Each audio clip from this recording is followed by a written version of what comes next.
Chapitre 10. L'ermite de la Marche du Sud.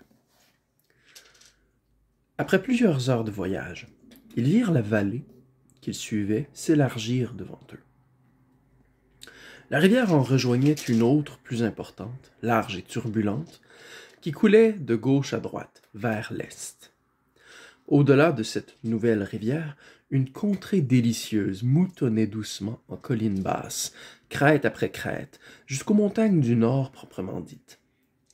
Vers la droite, il y avait des cimes rocheuses, avec pour une ou deux d'entre elles de la neige accrochée à leur relief.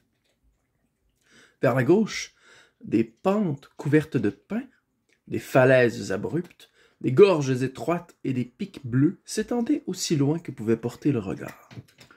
Shasta ne discernait plus le mont Pire. En face d'eux, la chaîne de montagnes s'abaissait pour former comme une selle, couverte de forêt. Ce devait être là, sans doute, la passe menant d'Arkenland à Narnia.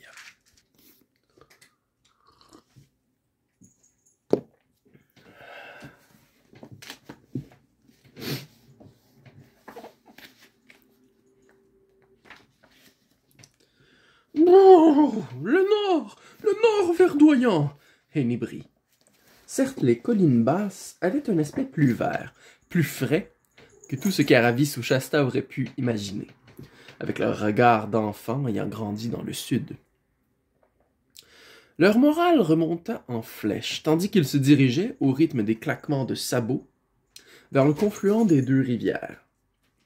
Celle qui coulait vers l'est, en provenance des hautes montagnes à l'extrémité ouest de la chaîne, était beaucoup trop tumultueuse et trop entrecoupée de rapides pour qu'on puisse y nager.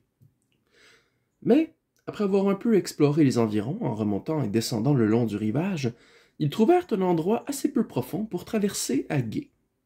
Le rugissement et le fracas de l'eau, le tourbillon qu'elle formait autour des fanons des chevaux, la vibration de l'air où filaient des libellules, tout cela emplissait Shasta d'une étrange exaltation. « Les amis, nous sommes en Arkenland, dit fièrement Bree, qui prenait pied sur la rive nord, en éclaboussant tout et en faisant bouillonner l'eau autour de lui. « Je crois que la rivière que nous venons de traverser s'appelle la Flèche Coudée. »« J'espère que nous arriverons à temps, » murmura Hwin. Puis ils commencèrent à grimper, lentement et avec force zigzag, car les collines étaient escarpées. Ce pays ouvert ressemblait à un parc, sans route ni maison en vue. Partout, des arbres clairsemés, jamais assez denses pour former une forêt. Shasta, qui avait vécu toute sa vie dans une campagne presque sans arbres, n'en avait jamais vu autant ni d'une telle variété. Si vous aviez été là, vous auriez sans doute su, mais pas lui, ce qu'il voyait. Ce qu'il voyait, c'était des chênes, des hêtres, des bouleaux argentés, des sorbiers et des châtaigniers. Les lapins détalaient dans toutes les directions sur leur passage et, là-bas, il voyait un troupeau de daims se sauver parmi les arbres. « N'est-ce pas tout simplement magnifique ?» s'extasia Aravis. En haut de la première crête, Shasta se retourna sur sa selle pour regarder en arrière. Plus aucune trace de Tashbaan. Après la mince bande de verdure qu'ils avaient traversée, le désert s'étendait jusqu'à l'horizon sans interruption. « Hé là !» s'exclama-t-il soudain. « Qu'est-ce que c'est que ça ?»« Qu'est-ce que c'est que quoi ?» demanda Bree en se retournant. Hwin et Aravis firent de même. « Ça !» dit Shasta en pointant son doigt. « Ça ressemble à de la fumée. C'est un feu ?»« Tempête de sable, je dirais, » rectifia Bree. « Pas assez de vent pour ça, » dit Aravis. « Oh !» s'écria Hwin. « Regardez! Dedans, il y a des choses qui brillent. Regardez! Ce sont des casques et des armures et ça se déplace. Ça vient par ici. »« Oh, Partash !» dit Aravis. « C'est l'armée de Rapadash !»« Bien sûr que c'est lui, » confirma Hwin. « Exactement ce que je craignais. Vite! Il faut arriver avant lui à Andvard. » Et, sans un mot de plus, elle volta sur place et mit à se galoper vers le nord. Bree étira son cou et se lança à sa suite. « Allez, Bree! Allez !» cria Aravis par-dessus son épaule. Cette course était éreintante pour les chevaux. À peine avait-il atteint une crête qu'une autre vallée suivie d'une autre crête apparaissait derrière. Bien qu'il soit sûr d'aller plus ou moins dans la bonne direction, aucun d'eux ne savait à quelle distance se trouvait Andvard. Du sommet de la seconde crête, Shasta regarda de nouveau en arrière. À la place du nuage de poussière se déplaçant dans le désert, il aperçut une masse noire en mouvement, un peu comme des fourmis sur la rive opposée de la flèche coudée. Il cherchait visiblement un guet. « Ils sont arrivés à la rivière !» hurla-t-il affolé. « Vite, vite !» cria Aravis. « On pourrait aussi bien ne pas être venu si on n'atteint pas Andvard à temps. Galopez, Bré, galopez! Rappelez-vous que vous êtes un cheval de bataille !» Shasta prenait sur lui pour se retenir de crier le même genre de conseil. Il se disait « Le pauvre vieux fait déjà tout ce qu'il peut. » Il tint sa langue. Il est certain que les deux chevaux faisaient, sinon tout ce qu'ils pouvaient, du moins tout ce qu'ils pensaient pouvoir faire. Ce qui n'est pas exactement la même chose. Bré avait rattrapé Hwin et, côte à côte, ils volaient au-dessus de la prairie à un train d'enfer. Selon toute apparence, Hwin ne pourrait pas tenir ce rythme très longtemps. À cet instant, un bruit venant de derrière eux changea complètement l'état d'esprit de chacun. Ce n'était pas le bruit qu'ils attendaient, celui de sabots, de cliquetis d'armure, éventuellement mêlés à des cris de guerre qu'Alormen. Et pourtant, Shasta le reconnut tout de suite. C'était le même rugissement qu'il avait entendu cette nuit de pleine lune où ils avaient rencontré Aravis et Hwin pour la première fois. Bré le reconnut aussi. Ses yeux devinrent incandescents et ses oreilles se couchèrent en arrière, à plat sur son crâne. Bré découvrit alors que, en fait, il n'était pas allé aussi vite, pas vraiment tout à fait aussi vite qu'il le pouvait. Maintenant, ils allaient vraiment à tombeau ouvert. En quelques secondes, ils se retrouvèrent loin devant Hwin. « Ce n'est pas juste, » dit Shasta. « On aurait vraiment pu croire que nous serions à l'abri des lions ici. » Il jeta un coup d'œil par-dessus son épaule. Tout n'était que trop clair. Derrière eux, il y avait une énorme bête fauve, le corps au ras du sol, comme un chat filant vers un arbre quand un chien inconnu entre dans le jardin. Il se rapprochait à chaque seconde, à chaque demi-seconde. Il regarda de nouveau devant lui et vit quelque chose sans comprendre ce que c'était ni même y prêter attention. Il y avait, en travers de leur chemin, un mur vert et lisse d'environ 3 mètres de haut. Au milieu du mur, une porte ouverte. Sur le seuil se tenait un homme grand, vêtu, de la tête aux pieds, d'une robe couleur de feuilles d'automne, et s'appuyant sur un bâton droit. Sa barbe lui tombait presque jusqu'aux genoux. Shasta aperçut tout cela en un clin d'œil, et regarda de nouveau derrière lui. Le lion avait presque rejoint Hwin maintenant.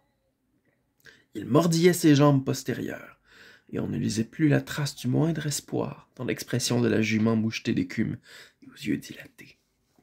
« Arrête !» hurla Shasta à l'oreille de Bré. « Il faut revenir en arrière! Il faut les aider !» Par la suite, Bré devait toujours dire qu'il n'avait rien entendu, ou rien compris de ce que criait Shasta. Et comme en général, c'était un cheval vraiment digne de foi, on était bien obligé de le croire sur parole. Shasta sortit ses pieds des étriers, fit passer ses 2 jambes du côté gauche, hésita pendant un affreux centième de seconde et sauta. Cela lui fit horriblement mal et faillit l'assommer.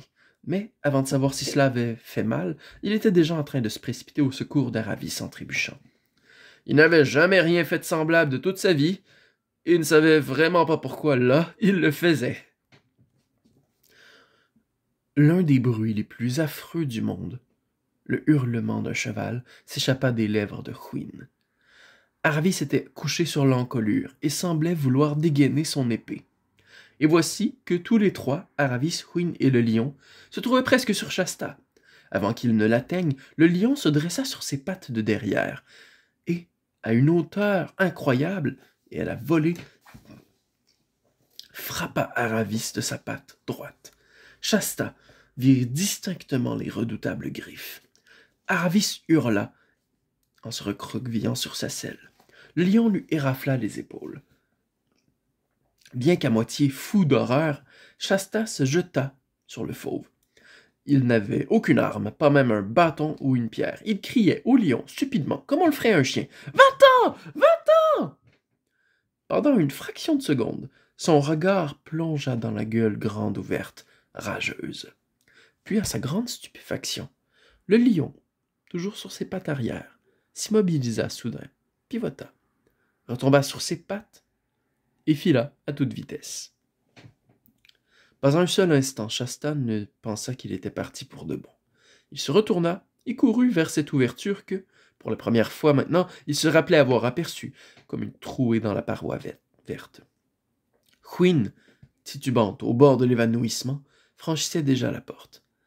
Aravis était encore en selle, mais le dos couvert de sang.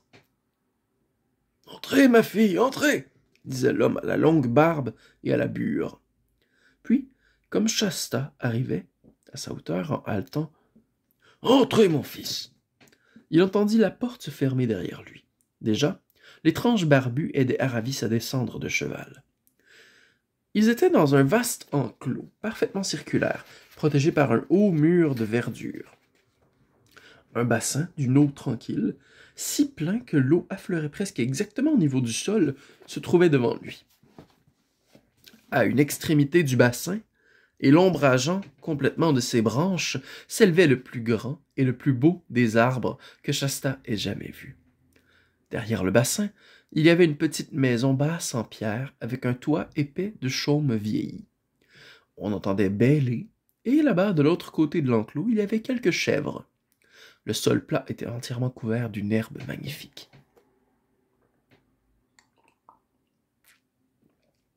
« Êtes-vous le roi Lune d'Arkenland ?» Le vieil homme secoua sa tête. « Non, » répondit-il d'une voix tranquille, « je suis l'ermite de la Marche du Sud. Et maintenant, mon fils, ne perds pas de temps à me questionner, mais obéis-moi. Cette damoiselle est blessée, vos chevaux sont épuisés. Rabadash trouve en ce moment même un gué pour traverser la flèche coudée. Si tu cours tout de suite, sans perdre un seul instant, tu peux encore arriver à temps pour prévenir le roi Lune. » Shasta sentit le cœur lui manquer en entendant ces paroles, car il avait l'impression de ne plus avoir de force, et en lui-même, il était révulsé par l'injustice et la cruauté apparente d'une telle exigence. Il ne savait pas encore que si vous faites quelque chose de bien, pour seule récompense, on vous demande en général de faire encore autre chose. Quelque chose de mieux et de plus difficile. Mais à voix haute, il se contenta de dire « Où est le roi ?»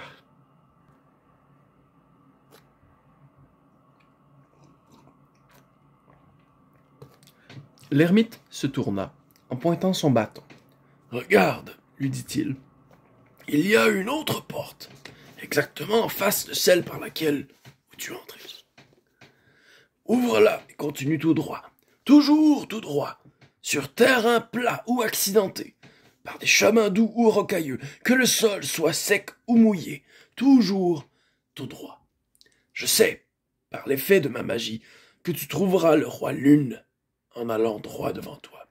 Mais cours, cours, cours, sans t'arrêter. » Shasta hocha la tête, se précipita vers la porte du nord et disparut. Alors l'ermite s'occupa d'Aravis, qu'il avait pendant tout ce temps soutenu de son bras gauche, et la portant à moitié, la conduisit à l'intérieur de sa maison. Après un long moment, il en ressortit. « Maintenant, mes cousins, dit-il aux chevaux, à votre tour. » Sans attendre de réponse, ils étaient en fait trop épuisés pour parler, il leur enleva brides et selles. Puis il les pansa tous les deux, avec un tel soin qu'aucun palefrenier dans aucune écurie royale n'aurait pu mieux faire. « Là, mes cousins, leur dit-il, chassez tout cela de votre esprit et réconfortez-vous. Il y a de l'eau, ici, de l'herbe là. Vous aurez une pâtée chaude quand j'aurai fini de traire mes autres cousines, les chèvres. »« Monsieur, demanda Brie, en retrouvant enfin sa langue, est-ce que la Tarquina survivra? Est-ce que le lion l'a tuée? Moi qui connais beaucoup de choses du présent, par l'effet de ma magie, répondit l'ermite avec un sourire, j'ai en revanche bien peu de lumière sur les choses de l'avenir. Je ne sais donc, pour aucun homme ou femme ou animal de n'importe où dans le monde, s'il sera encore en vie au coucher du soleil. Mais ayez bon espoir. La demoiselle a des chances de vivre aussi longtemps que le permet son âge. Quand Aravis revint à elle, elle se rendit compte qu'elle était couchée à plat ventre sur un lit d'une douceur extraordinaire, dans une pièce fraîche et nue aux murs de pierre brute. Elle ne comprenait pas pourquoi on l'avait mise à plat ventre, mais quand elle tenta de se retourner et sentit son dos brûler de cuisante douleur, la mémoire lui revint, et elle en comprit la raison. Elle se demandait de quelle merveilleuse matière élastique sa couche était faite. Et ne pouvant pas trouver la réponse, car il s'agissait de bruyère, qui donne les couchages les plus agréables. Et la bruyère était une chose qu'elle n'avait jamais vue ni entendue évoquer. La porte s'ouvrit, et l'ermite entra, portant à la main un grand bol de bois. Après l'avoir posé avec précaution, il vint à son chevet. Il lui demanda « Comment vous sentez-vous, ma fille ?»« Mon dos me fait très mal, mon père, » dit Aravis. « Mais à part ça, tout va bien. » Il s'agenouilla à côté d'elle, posa sa main sur son front et tâta le pouls. « Il n'y a pas de fièvre, » dit-il. « Vous êtes en bonne voie. En fait, rien ne vous empêchera d'être debout dès demain. Mais pour l'instant, buvez ceci. » Il ramassa le bol de bois et le porta aux lèvres d'Aravis. Elle ne put réprimer une grimace quand elle y goûta, car le lait de chèvre surprend un peu quand on n'y a pas l'habitude. Mais elle avait très soif et réussit à tout boire. Après avoir fini, elle se sentit mieux. « Maintenant, ma fille, vous pouvez dormir quand vous voudrez, » dit l'ermite. « Vos blessures sont lavées et pansées, et bien qu'elles vous brûlent, elles ne sont pas plus sérieuses que si elles étaient dues à des coups de fouet. C'était apparemment un lion bizarre. Au lieu de vous faire tomber de votre selle et de planter ses dents dans votre chair, il ne fait que balayer votre dos de ses griffes. 10 griffures, douloureuses, mais ni profondes, ni dangereuses. « Ah, dites donc, » s'exclama Aravis, « j'ai eu la chance. »« Ma fille, » dit l'ermite, « j'ai maintenant vécu 109 hivers dans ce monde, et n'ai jamais rencontré quoi que ce soit qui ressemble à de la chance. Il y a quelque chose dans tout cela que je ne comprends pas. Mais si jamais nous avons besoin de le savoir, vous pouvez être sûr que nous le saurons. » « Et qu'en est-il de Rabadash et de ses 200 cavaliers ?» demanda Aravis. « Je ne pense pas qu'ils passeront par ici, » répondit l'ermite. « Ils doivent avoir trouvé un gué maintenant, bien à l'est de nous. De là, ils essaieront d'aller tout droit jusqu'à Anvard. »« Pauvre Shasta !» s'exclama Aravis. « Est-ce qu'il doit aller loin? Arrivera-t-il là-bas le premier ?»« Il y a de bonnes chances, » dit le vieil homme. Aravis se recoucha sur le côté cette fois et demanda « Est-ce que j'ai dormi longtemps? On dirait qu'il fait noir. » L'ermite regarda par la seule fenêtre de la pièce ouverte au nord. « Ce n'est pas l'obscurité de la nuit, » dit-il aussitôt. « Les nuages descendent du pic des tempêtes. Quand nous avons du mauvais temps, cela vient toujours de là-bas. Il y aura un épais brouillard cette nuit. »